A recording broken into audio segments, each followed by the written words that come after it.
Hello and welcome, everyone. My name is Julie Shields-Rutina, and I am the Director of College Planning at MEFA. And we're so glad that you're joining us today for this webinar on the college process for undocumented students. And I'm thrilled to introduce our very special guest, Andrea Keenan. And she is really an expert on this topic and works with MEFA in a lot of ways, and I'm so glad that she's going to be able to present to you today. So she has some slides, but we really would like this to be interactive. I have muted everyone because we like to keep the background noise low, but on the right-hand side of your screen where it says questions, just feel free to type in questions at any time, and we'll make this a conversation as we go along. Also, tomorrow I will send you the recording so you can share, and I will send you a copy of the slides so you can share with others, so you'll have all of that. And I think that's it for now. Oh, the last piece is that we have received a request to offer this presentation in Spanish. And so we are going to do that. We just have to pick a date. Andrea and I are going to get together and pick a date. So please, if you want to share this and tell that to others that you know, just keep going to mefa.org/events, and you should be able to see that we'll offer this in Spanish at a later date. So thank you so much, Andrea. It's all yours. Thanks so much, Julie. Thank you all so much for being here. Again, thanks for having me. It is such an honor to be able to speak to so many families directly about this topic that is so important to so many of us. Like Julie said, I really value questions and want to make this feel very useful for you and then for others that will listen later. So to reiterate, just please send in your questions. So yeah, here we go. I'm really excited. Hopefully my slides work. Here we go. Today's agenda, I'm going to give you a brief introduction of who am I, who I am, kind of what I'm all about, why I'm here, why this is so important for me to talk about. And then I do have some slides that will hopefully take me around 35 minutes to get through. Please send your questions throughout, and then I will hopefully be very intentional about leaving time at the end to answer those questions. I may answer some things as we go along, but please still ask away. So a little bit about me. My name is Andrea Navarro Keenan. I'm Director of College and Career Counseling at Excel Academy Charter High School in East Boston. I was born in Mexico, Mexico City, Mexico, and immigrated to the United States when I was very young. And so I went through part of elementary school, middle school, high school, college here in the United States. I'm a first-generation college student. I'm also an immigrant. Currently, I'm not undocumented, so I am speaking through, based on my experiences as an immigrant, as having had some professional and personal experience with immigration statuses, and then also through my experience as a counselor. I have about 9 years of counseling and advising experience. I've worked with a lot of students and families with different types of immigration statuses, and those that are also undocumented. So there's been definitely a lot in my life that I bring to this presentation, but I always start off by saying I am not an immigration attorney. I don't pretend to be one.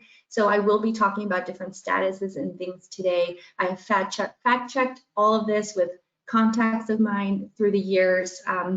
But please always go to a reputable sort of legal source for more specific legal questions if you have them. I'm really here to talk about what it means to go through the college application process while you're undocumented, or if you have different types of immigration statuses that also make it difficult to access certain resources. So I hope that you find this useful. I hope that my experience sort of as having lived through the immigration experience, but also as a counselor is useful to you.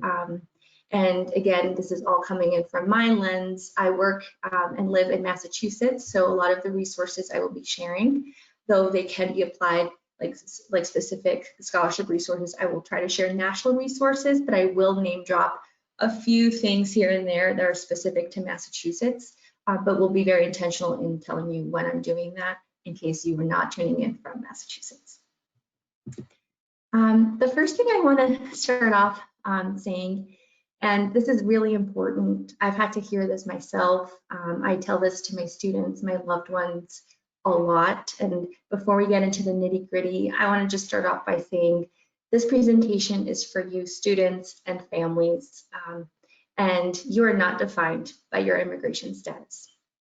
And the next hour, I will hopefully be providing you a lot of resources that you can use as you're continuing on, and if you're in high school, or resources that you can use to help others in your life and in your family.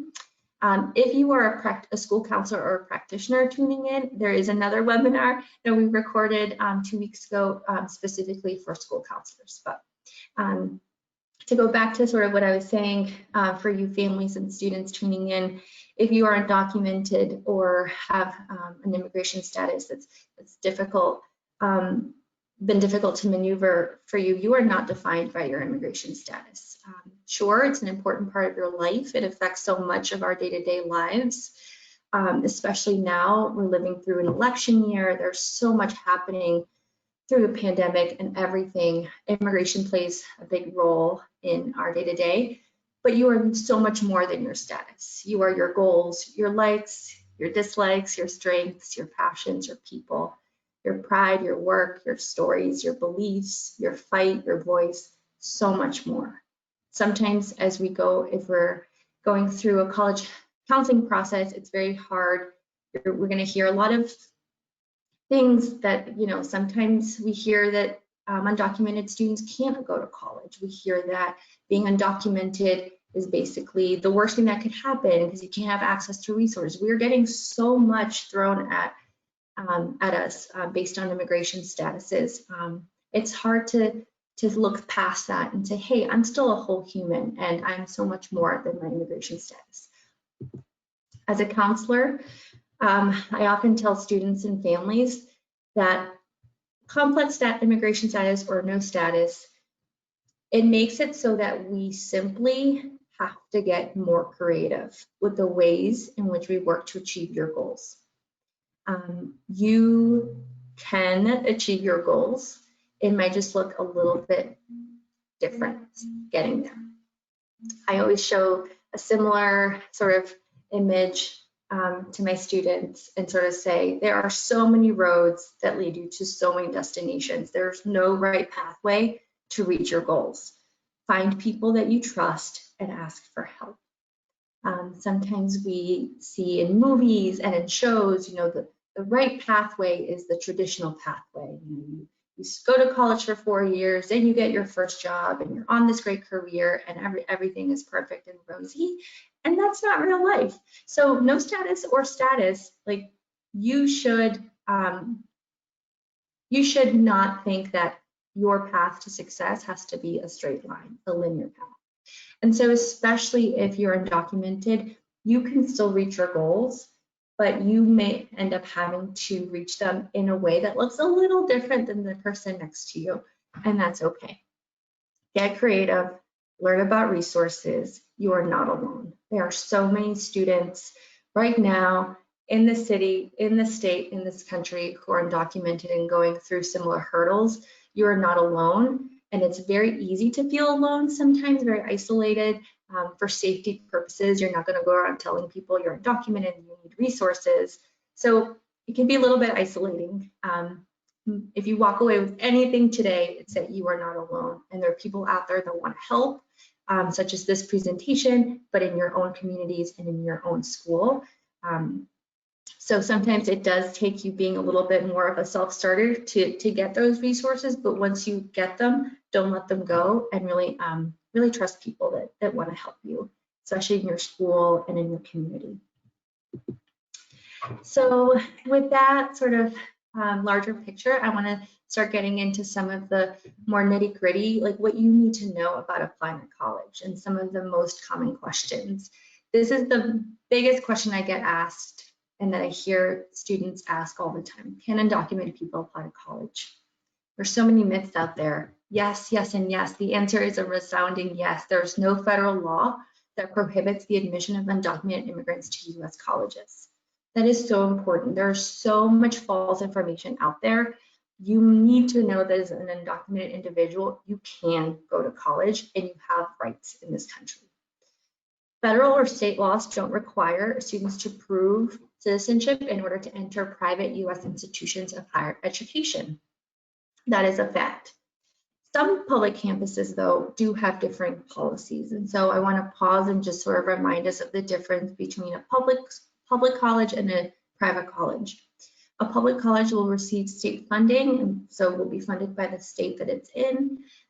A private institution is like a private nonprofit business. They govern themselves and they make up their own rules through their board or other organizing sort of structure that they have. And so it's often that difference that we get caught in a little bit, because we hear from some campuses, you can't apply, or you have to show me proof of residency or this and that, but it's not all colleges. So we really have to think about the difference between private colleges and public colleges. I want to show you this map from the National Immigration Law Center. These are some current state laws and policies for higher education in different states. So this basically shows you how different things are depending on the state that you live in.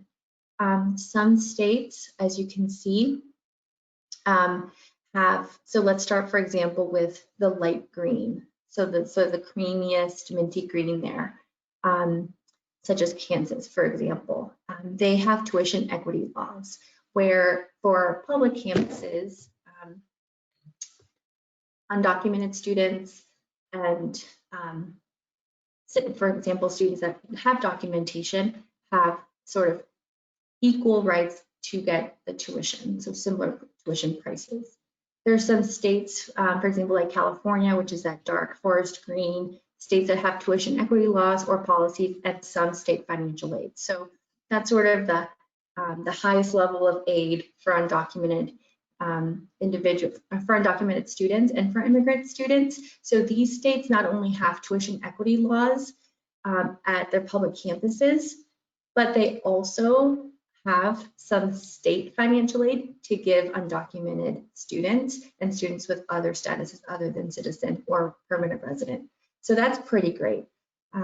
There are some states that ban enrollment to undocumented students at public campuses. So that's sort of that pink, that darker pink. And then the light pink is states where some of their public college systems deny enrollment.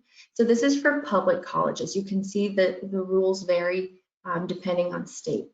Here in Massachusetts, we are a grayed out state, meaning that there are no official laws in place at all. I will talk about a specific sort of bonus that we do have in Massachusetts, but in Massachusetts, we don't have any tuition equity laws right now, and our state doesn't offer undocumented students financial aid. This stinks. I'm going to be honest. Hopefully one day all these states will be dark green. This is where you come in. This is where we all come in.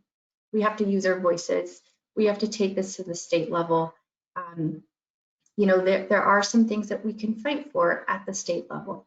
So that's my other point on this slide, is that we hear some sort of on the news and in print and newspapers and on social media, we hear oftentimes what the federal government is saying and doing surrounding immigrant rights and undocumented people's rights and access to higher education and other benefits, but we often are missing the state piece. There's so much that can happen at the state level to benefit undocumented people, and really that's where a lot of our actions can have a quicker impact. So use your voice. We all have one, and there's a lot that we can do to help out our undocumented students.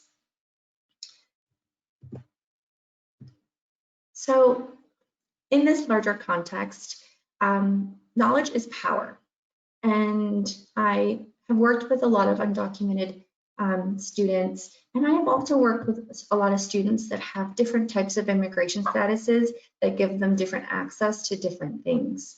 I think the most important thing, again, is knowledge is power. And so informing yourself about what your status actually is, and about what your family status is, and about whether there are options that you might be able to take advantage of to maybe put in for, to an application for a different status.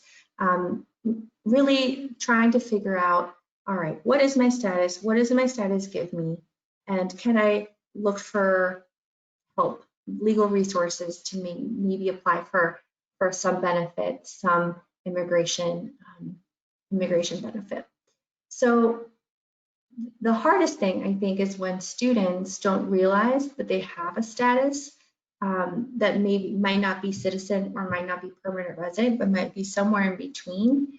And so I think this is a great time to say that, the open family dialogue is really important. If parents know something about your status, sharing that with your child is when the time is right, in the way that feels right for you is really important, especially as your child is getting a little older and applying to college or doing different things to reach their goals.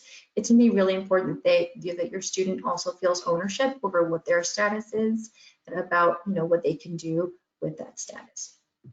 So there are a lot of statuses out there. And, I think we often hear about being a citizen, of course. But a lot of you might have what's called asylum. Maybe your asylum has been granted, maybe your asylum has been pending, maybe you're a refugee or are here on temporary protective status. Some of you may have family members that are permanent residents that have that green card. Obviously, that is an ideal because that gives you that pathway to citizenship after at least 5 years of being in the country. Some of you might be conditional permanent residents. Some of you might have different types of visas. Some of you might have DACA. So if you entered the country within a certain span of some years, you're probably eligible to, or were eligible to apply for DACA. This status, as we know, is being actively discussed at the federal level. So we just have to stay tuned with what happens, and we have to continue to fight for our dreamers. So there are some people that apply for statuses via the Violence Against Women Act or the Special Juvenile Status, and obviously there are also people that are undocumented. It's really important to know where you stand, what your options are. My first piece of advice to so many of my families is to get them connected to a trusted legal resource that might be able to at least shed more light on their options, if there are any. Oftentimes, if we are undocumented, we live in fear of self-disclosing. So that is real, and I want to name that. But we'll talk a little bit about what it means to self-disclose your status to someone for the right reasons, and how you might go about doing that. Of these statuses, the ones that I have highlighted in yellow are statuses that are eligible for federal financial aid. So if you know that your immigration status is tricky, but you've never asked your parents or your family about it, now would be, if you're in the college process, now is the perfect time to get some clarity on that. You might have a status that could give you federal financial aid. And a lot of students don't know that. So it's always good to ask, especially if you're a junior or senior. I always show this slide in all of my presentations and with my families as well. It's really important to know what you have, what you don't have, get clarity on it, especially as you're growing up and you're taking more responsibility over your documents in your status, in your things, your personal things. If you are a permanent resident, you will have what looks like a green card. If you're a green card holder, you can receive federal financial aid. If you have the card on the right, that is an employment authorization card. It's more blue and red. This card is awesome too because it gives you the ability to legally work in the United States, but it does not give you access to the federal and state aid, unfortunately. But you may be eligible for in-state tuition, which means that at a public campus in your state, you would pay the in-state price, which is cheaper than the out-of-state price. So there could still be some financial aid benefits to having an employment authorization card because it's all about that status that you have. So check your campus's policies, check the schools that you're applying to's policies. You might still be eligible for in-state tuition. Now you might be thinking, Andrea, why are you sharing these cards in a presentation for undocumented individuals? This presentation, while it is for undocumented students, is also focused on an immigrant experience, right? I was an immigrant. When you go through the immigration process, you often ebb and flow in and out of statuses throughout your life. So it's important to be able to know this information, if not for yourself, for friends or for families. You might be able to be a resource for someone as well. So in thinking about these cards and in thinking about the statuses, whether you can receive federal financial aid or not, I think now is a really good time to bring in the finances piece. You know, if you do have these cards or if you don't have these cards, what financial aid can you apply for? We know that you can apply to college, right? But the tricky piece then becomes, how do we pay for it? Oftentimes that is really what we're struggling with. Not so much the applying and getting in. You all are probably very smart and are working very hard in school, but it's more about, all right, well, once I'm in, how do I actually pay for it? So if you have, before I do that, there's two financial aid applications out there. The first for college financial aid. The first is the Fafsa, the free application for federal student aid. Like the name suggests, this is the federal form. So for this form, if you don't have a social security number, unfortunately, you cannot fill out this form. So the Fafsa is a form that requires the student filling it out to have a social security number. So if you are undocumented, unfortunately, this is not a financial aid form that you can apply with. But if you have another status, say DACA or TPS or asylum pending, you might have a social security number. Does that mean you can apply and that you can get financial aid? So that's where the confusion sometimes comes in, and this is where this slide comes in, right? That you having a social security number means you can apply for Fafsa, but technically only the green card holders can get the money, right? So I have had students that have a social that fill out the Fafsa, but don't have that permanent resident card. So the Fafsa gets filled out with that social security number, but the funds don't come through because you're not eligible to get the funds. And so again, it's all about knowledge is power, knowing what you have, knowing what you can apply for, asking questions. If a student has a social security number, but the parents don't, please still fill out the Fafsa if you're a green card holder. If the student is a green card holder or obviously a citizen, what the parents can do is just enter all zeros instead of a social security number when it comes time to answer the parent questions. For students that have the employment authorization card, so the one on the right, the only times that a counselor might advise you to fill out the Fafsa, even though you can't get the federal aid, is to fill it out and then to get what's called a student aid report. So the student aid report is sort of that finalized, processed version of your Fafsa that has all your information. And that student aid report can give some private colleges and also some scholarship organizations a clue into your family's financial status. So there are some scholarships and some private schools that while they know you can't get the federal funds, will still ask you to fill out a Fafsa to get that student aid report to then be able to give you some private money. So either the private scholarships from the colleges or private scholarships from private scholarship institutions. So I know this is a little tricky, so please ask questions and we'll make sure to kind of address those at the end. Then there's the second financial aid application called the Css Profile. You may have heard of this if you're a junior or senior and you're applying to private colleges.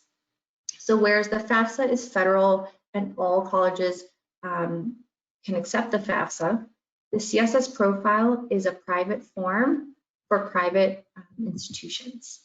All students can fill out a Css Profile.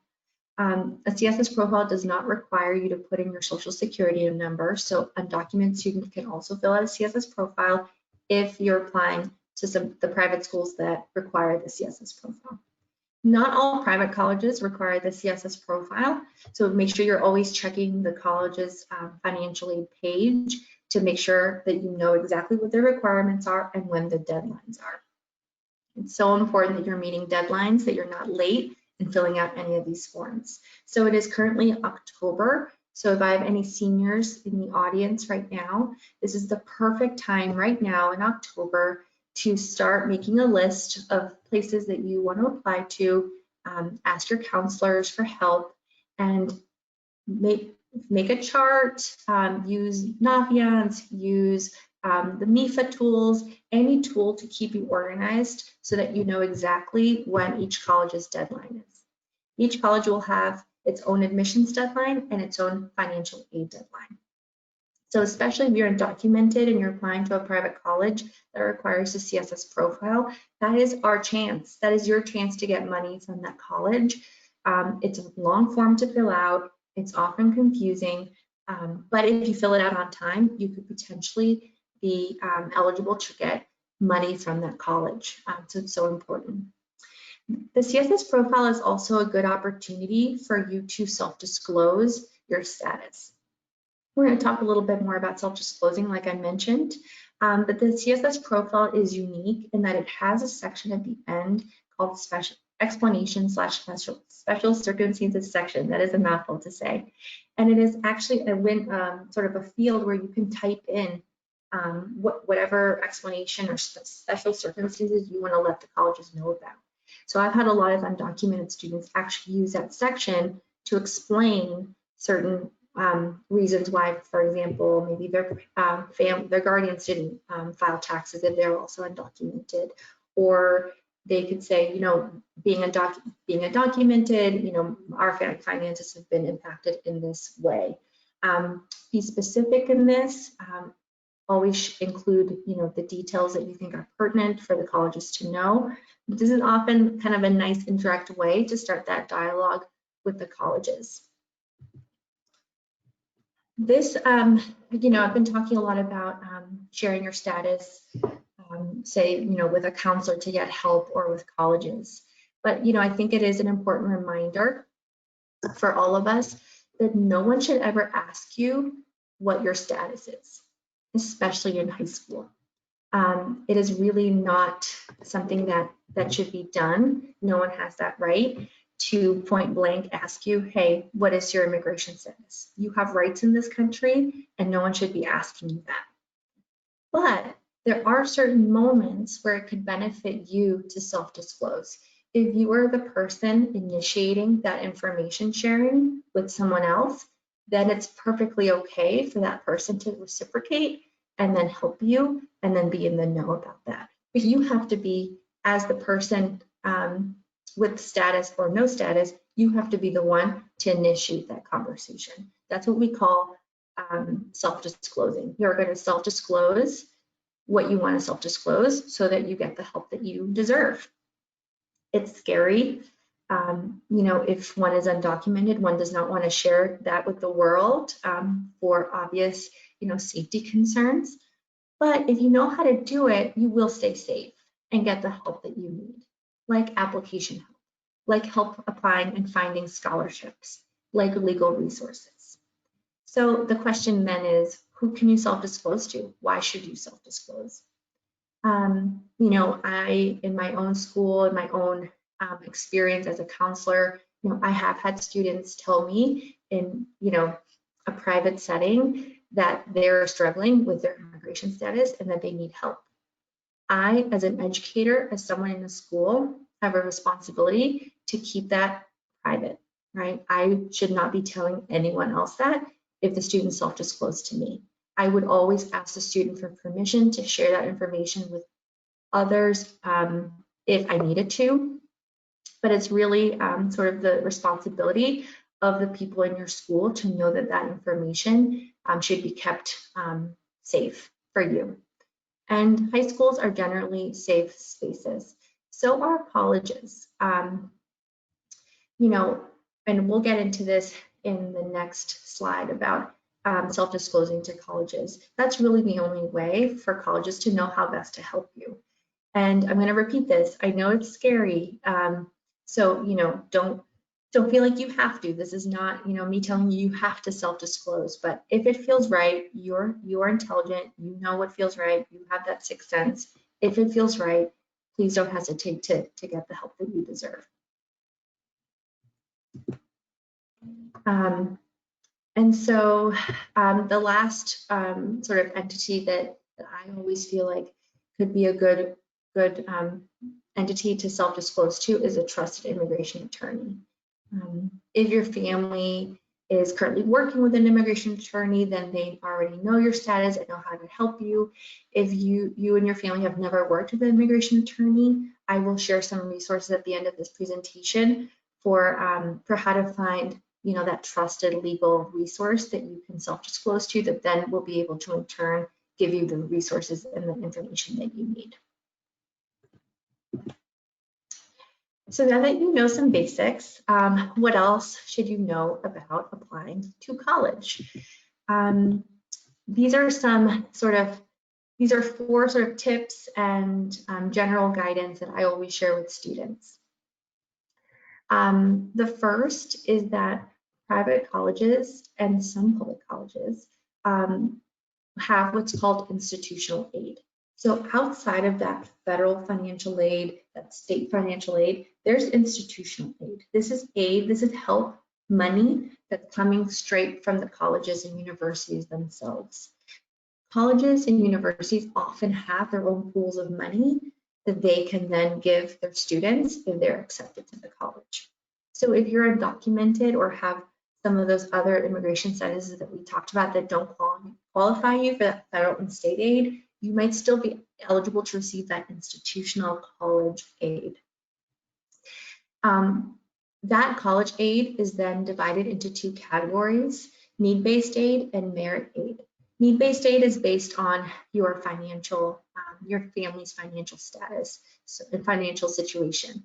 So that's why earlier I said some colleges still ask undocumented students to fill out some sort of financial aid form to be able to collect that information. Is this family low income?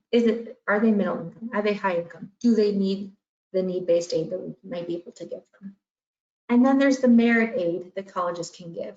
So this is aid that's based on your GPA, on your academic achievements. So there are some colleges that give merit awards based on GPA. So there are some colleges that say, if your GPA is between a 3.5 and a 4, you might get our presidential scholarship. Or if your GPA is between a 3 and a 3.5, you might get our dean scholarship. It may not be as much as our presidential scholarship, but it's still a good chunk of money. This is the type of information that your school counselor might be able to give you. So if you don't feel comfortable self-disclosing to your counselor right away and necessarily saying, hey, I'm undocumented, this could be a good starter question for them of, hey, Mr. or Mrs. So-and-so, can you tell me about the colleges on my list? Or can you suggest colleges in the area that you know often tend to give students merit awards? Your school counselors may be able to tell you, especially if they're familiar with the colleges in the area. The second piece relates to the earlier slide, the last slide we were talking about self-disclosing. My biggest advice for students in the college process is to be honest about your immigration status. Colleges, I'm serious when I say this, are prohibited from releasing information unless they're under a court order, which very rarely happens. In my 9 years as an advisor and counselor, I've never had an undocumented student tell me that their information was compromised by a college. It just doesn't happen. So you can feel safe that whatever you're telling the college, especially private colleges, is not going to go anywhere. Your information is protected by FERPA, which is a federal act that protects your educational records. My third piece of advice for undocumented students or for students with other immigration statuses is to always try to connect with the admissions office as soon as possible. So as soon as you know you want to apply to, say, these 5 colleges, make sure that you are making note of what their phone numbers are in the admissions office in case you have questions. Always connect with someone at the admissions office.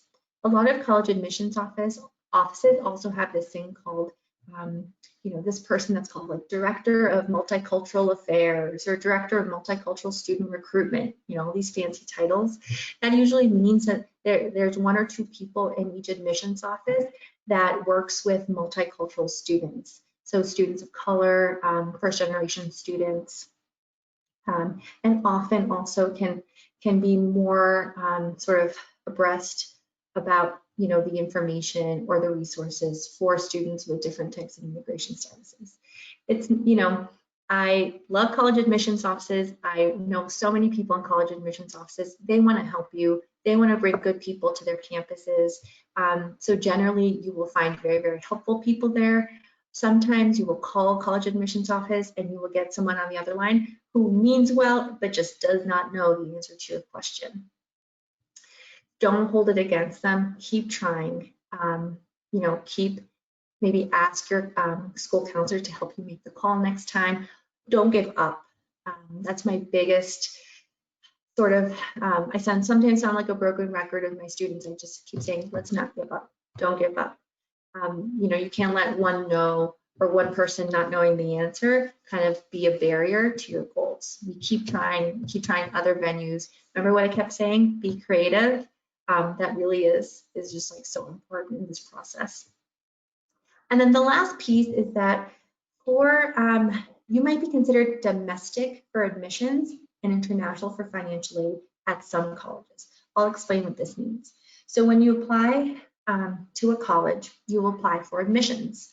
And then depending on their policies, you will also apply for financial aid, be it with their own forms or with the Css Profile if you're undocumented. Some colleges do this differently. So if you go to high school in the United States and you will graduate from there and you have a transcript from a US high school, they will consider you a domestic student. But some colleges, if you're undocumented because you don't have that social security number, might consider you domestic for admissions, but international for financial aid. Other colleges have other policies around undocumented students. They might consider you domestic for both. It's confusing. Again, this is where asking for help matters. This is where not doing it alone matters. Sifting through these policies, staying organized is really my recommendation for all of you. It's a lot to ask.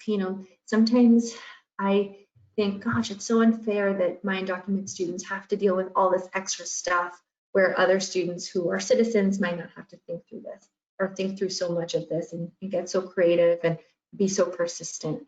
And I know it's hard. I know it's tiring. I know it's exhausting. This is why you should ask for help. And this is why you shouldn't do this alone. Let your counselor help you. Let other people, other trusted adults in your community or in your school help you. And don't carry all this burden alone. For my Massachusetts folks out there, just know that if you have DACA or TPS, you will have that blue card, that employment authorization card. You won't be eligible for federal or state aid, but you will get in-state tuition at public colleges in Massachusetts. This is pretty big. This means that you pay the in-state reduced price and not that higher out-of-state price. This is still sometimes a financial burden for a lot of families. Even though it's cheaper, it's still several $1,000s, but it's a start. And then you can supplement that potentially with some scholarships or other resources. Again, get creative. I've known a lot of undocumented students who end up maybe going to school part-time for the first year to save money, so they don't have to pay the full price. So there are some creative solutions to ways that you can, afford a full degree, a full education for the degree that you want. That's what I'm trying to say. So again, if you have DACA or TPS, you do qualify for institution in Massachusetts. Again, if you live in other states, refer back to that map that I showed you earlier. Different states have different policies around what the prices will be at state colleges for undocumented students or for students with other statuses. So always ask if in doubt.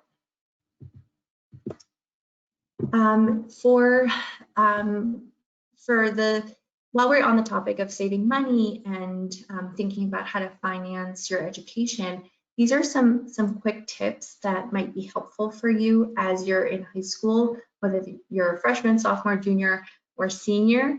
It's never too late to think about ways that you can sort of start doing some things in high school that could save you money later on. There's a few terms on this slide. I'll start with AP and IB. So if you are in high school and have access to AP classes, you may have heard that if you score a certain score on your AP exam, so a high score on your AP exam, you can claim some credit later on for colleges. You could be exempt from taking certain classes at colleges, or you could simply just earn some college credit. This could save you money in the long run. So look into this. I know not all students take AP classes. They're harder. But if you do have access to them and you feel up for the challenge, don't say no to that challenge. It could pay off later on. There's another thing you could talk to your school counselor about called Clep. It's also through the College Board. They're shorter subject exams. I've had some students take Clep exams for Spanish, for math, for science. So they're short exams that if, again, you get a high score on, you can get college credit for those as well. I've had some students earn college credit at different community colleges and two-year colleges in Massachusetts for taking the Clep exam. It could exempt you from having to take an elective class. So that's 3 credits that you don't have to pay for down the road. I'm not saying it's a fix-all and that it's going to exempt you from all your credits, but 3 credits here, 3 credits there, a few $1,000s here, a few $1,000s there could really help. And then if your high school offers what's called dual enrollment, not all high schools do, but ask around. And if you hear these terms, look into it. Dual enrollment will allows you to take college classes while you're in high school. And again, it's a great way to build up those college credits and minimize what you have to take on later on. So I want to spend sort of like last 5-ish minutes of the presentation kind of giving you some tips for how to think about where you want to apply to. Again, a lot of you probably have school counselors that can also help you, but try to also do some of this work on your own, maybe this weekend or whenever you have some time to sort of think and process all of this. It would, I think, especially if you're a senior, really help you out if you do this sooner rather than later. So there are 4 questions that I always tell my students to think about. The first question is, notice it's not related to your immigration status. It's, what are my interests? What makes me happy? Oftentimes, if you're worrying about your immigration status, that's all you're putting first. And yes, it's so important. Yes, it's like gonna be a critical part of your process, but put yourself first. Put yourself, the person, first. What are your interests? What makes you happy? This is your life. This is your future. So ask yourself that. Have you thought about, and then the second question is, have I thought about my future career? Is there a college program or other program that will help me prepare? So kind of putting those two things together. What are my interests? What are my passions? What are some programs out there that could help me reach that goal? Again, this piece is where your school counselor or other resources can help you fill in those holes. Of course, you can always Google or look at different college search engines, but it doesn't beat talking to a person as well. And then I think you can start thinking about, all right, does my ideal career path need a work permit? Do I have one? Well, if not, this is really where this is sort of the piece where I would say it could not hurt to go to a legal screening to see if there are any options for you, either now, for your family, or down the road.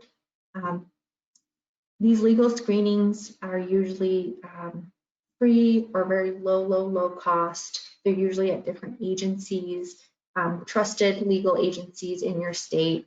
Here in Massachusetts, in case I don't get to it a little bit later, it is in a slide near the end, but since we are a little short on time, I'm just going to say it now. In Massachusetts, we have two great resources for legal screenings. The first is through the MIRA Coalition, MIRA. They have a great database for trusted legal agencies in the state. Oftentimes, those agencies offer some walk-in hours or specific days where they offer clinics where people can come in, talk to an attorney for a few minutes, tell their stories, and see if there's potential paths or options for them. The second is through the city of Boston. They have monthly immigration clinics in the city of Boston over at the City Hall. Again, those are very similar. They're walk-in, and you have oftentimes volunteer attorneys ready to sort of listen to your story. Again, I usually say this, you have nothing sort of to worry about with the safety of it. These are trained professionals if you go through these sort of safe sort of referral agencies. And then also it's 20-30 minutes of your time. I know it's a little bit scary sometimes, but it could open the doors to something else. Or maybe you're already working with a lawyer, in which case, push them, keep them, make them earn your money, make them work for you to see if there's any options where in the future you could have a work permit.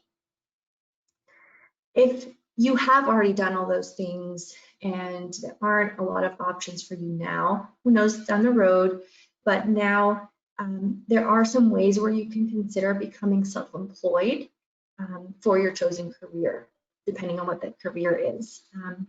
You can become an independent contractor. You can still, claim taxes, file taxes using an ITIN number. It's all perfectly legal, and it's a way for you to make money for yourself, own a business. I think oftentimes my students are surprised when they hear how many things undocumented people can actually do if they know how to do it, right? It's all about knowing how to do it right, but there is a lot that you can do. And then the last piece is, well, what about financial support?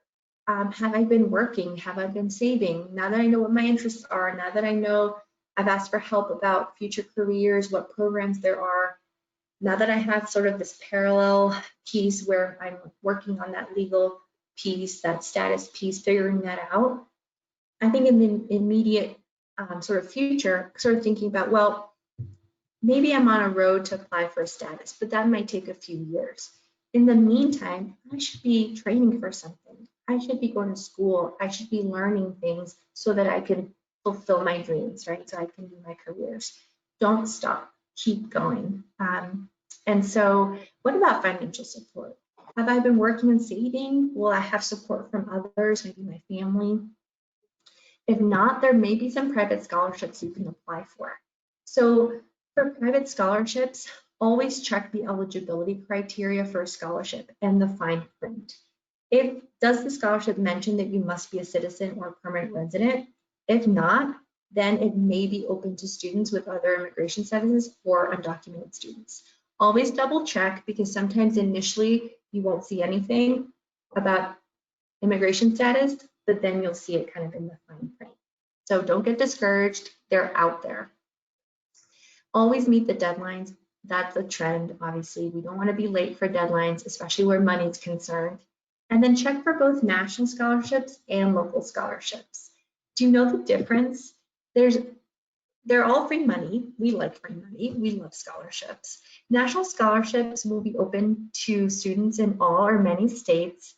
Oftentimes, more students apply to national scholarships. Oftentimes, they involve larger sums of money, but these national scholarships might be more competitive. Whereas local scholarships might accept applications from students who are residents of specific towns, maybe near you or some different cities. These are smaller scholarships, so less students apply. And often they're a little bit slightly smaller amounts of money.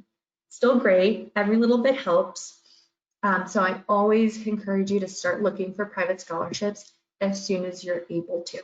These are 4 resources, my sort of go-to resources for my students. The first is MALDEF Scholarship Resource Guide. They've put together a wonderful guide that you can download and print with a lot of different national scholarships that don't require you to prove your citizenship, that they're open sort of to anyone regardless of citizenship. So check that out. Harvard College's Act on a Dream Scholarship Database is also excellent. That is a website that you can scroll down and sort of read the different scholarships they've also collected from different areas of the country.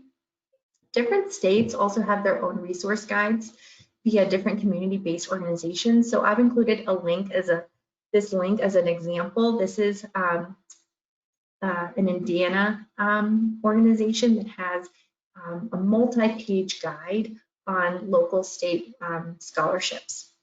I do have to be honest, in Massachusetts, I have not found a comprehensive guide like this that shares Massachusetts only scholarships, but the other 3 resources I've shared here really do have a comprehensive list of national scholarships that anyone can apply to. And I apologize for the typo there, but Immigrants Rising has a great scholarship resource guide as well for undergraduates. So those are the 2 links right there. So when you get the slides tomorrow, feel free to click through these links and start applying ASAP.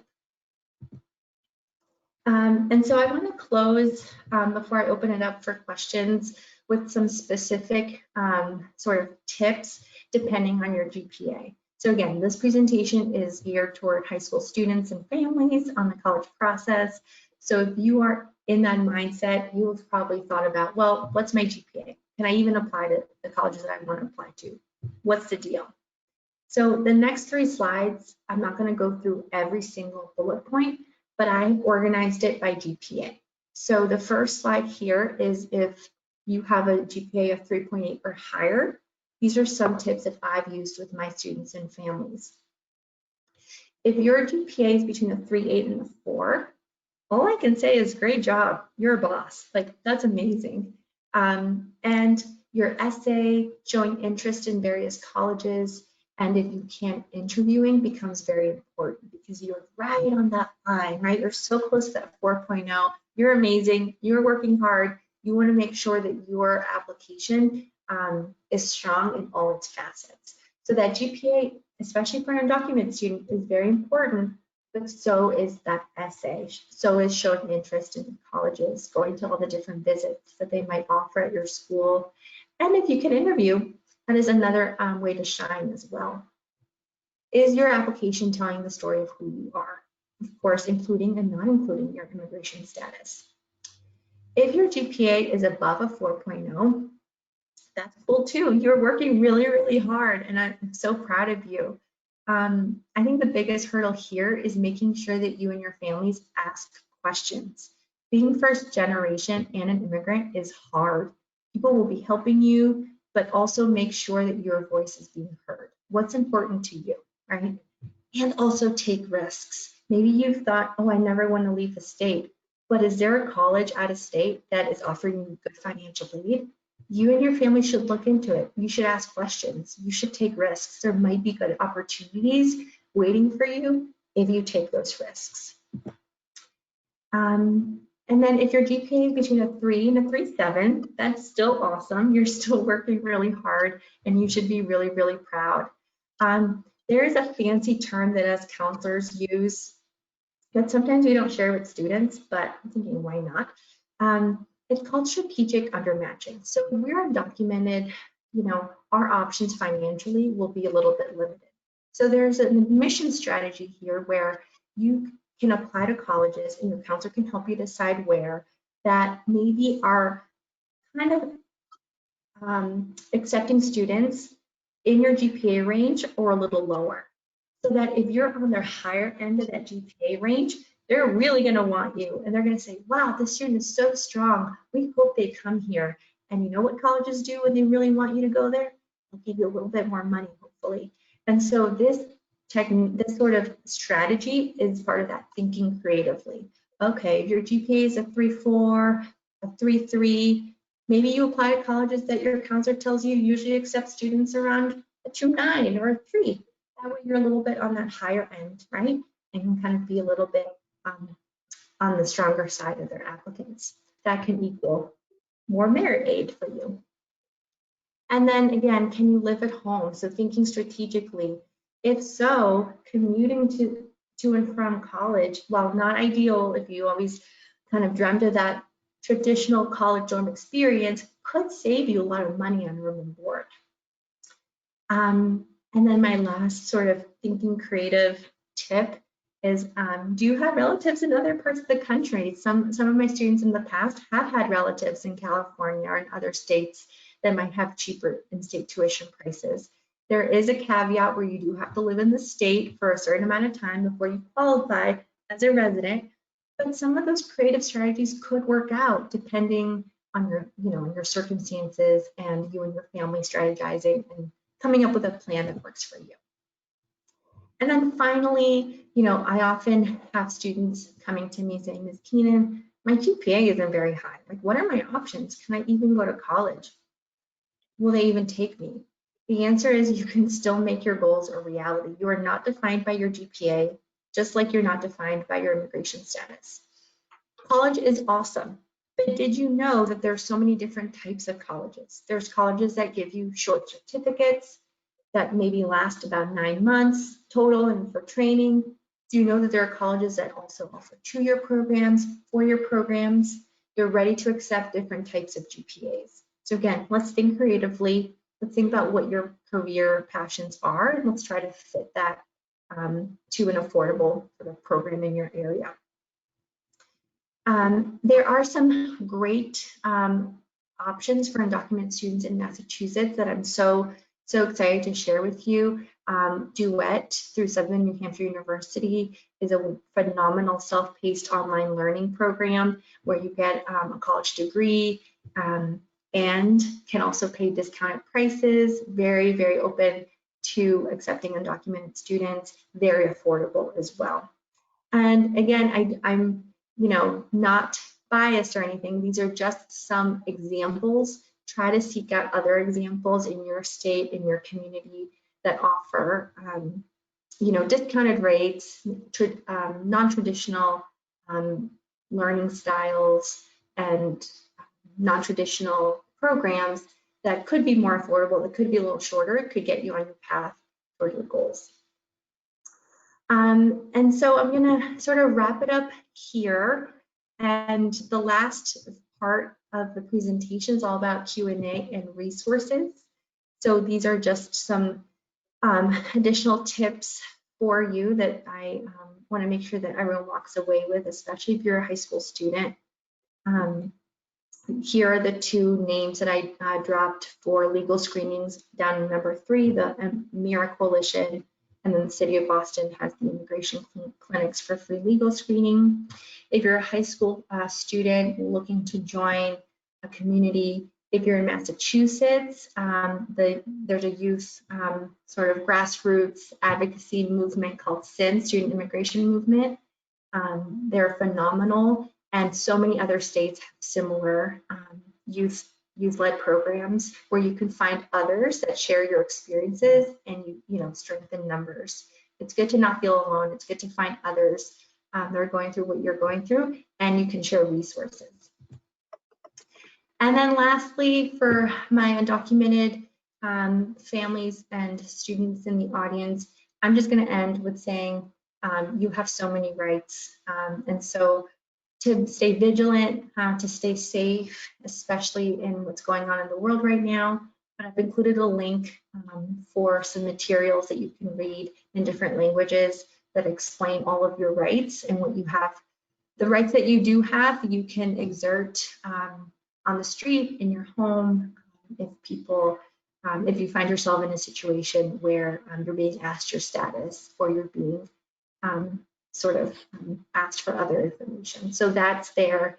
I can't have a presentation on this topic and not include that, but I will stop talking and try to make some space for some questions. Andrea, thank you so much. Just your thoughts are so important, and the strategies that you outlined, and then all of the specific details are really wonderful. So I do have a couple of questions, and but I'll also encourage folks, if you have any additional questions, now is a good time. We can go over these at the end. Can I confirm one thing with you? In Massachusetts, are undocumented students not eligible for the John and Abigail Adams scholarship? So I don't know, Julie, I might want to jot down these questions, add a slide to this, and add links and like the official policies to make sure that you all have access to this. So if a student has TPS or DACA, they are eligible for the John and Abigail Adams scholarship. And that was true as of last year. But I'm going to be honest with you, things have been so wacky with this fall that I have not looked to see if they have updated that policy. So I will do that after this presentation, and we'll add the official link to the last slide so that you'll have that. That's great. I know that was something that has gone back and forth, so that's great. Okay, thank you, Andrea. And then also, someone is asking you, can you repeat the name of the online program? I'm thinking it was the Southern New Hampshire University. Is that right? Yeah, I always name drop. I always, try to encourage students, but I know that these are wonderful programs. I want to make sure that students take advantage. So the particular program I name dropped was through Southern New Hampshire University, but it's called Duet. It's local to Boston in that they're a brick and mortar sort of mentoring and support space where you can engage in the learning through Southern New Hampshire University, but have that brick and mortar space where you can get resources, counseling, career counseling, and just that like physical support. So it's kind of like a hybrid, it's online, but then you also get this additional support in person if you need it in Boston. Oh, that's so great. I was looking to see if I could see, yeah, you know what? I think I can even put a link here. I'm going to put this in the chat. I think that will go to everyone if I write it right here.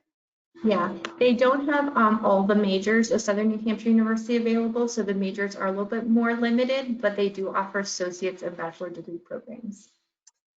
That's great. All right, let's see if I have any more. I don't think I have any more, Andrea, and I think it's because you were so thorough, because you really covered a lot. I talk too much and too fast, so thank you all for bearing with me. No, it was wonderful, and I thank you so much, Andrea, and I thank you all for listening. And again, we will send all of this to you, and please keep in touch with us, and we will, as you go through this process, and we'll try to help you in whatever further ways that we can. So thank you so much, and have a good evening. Thank you all. Bye. Thank you. Bye.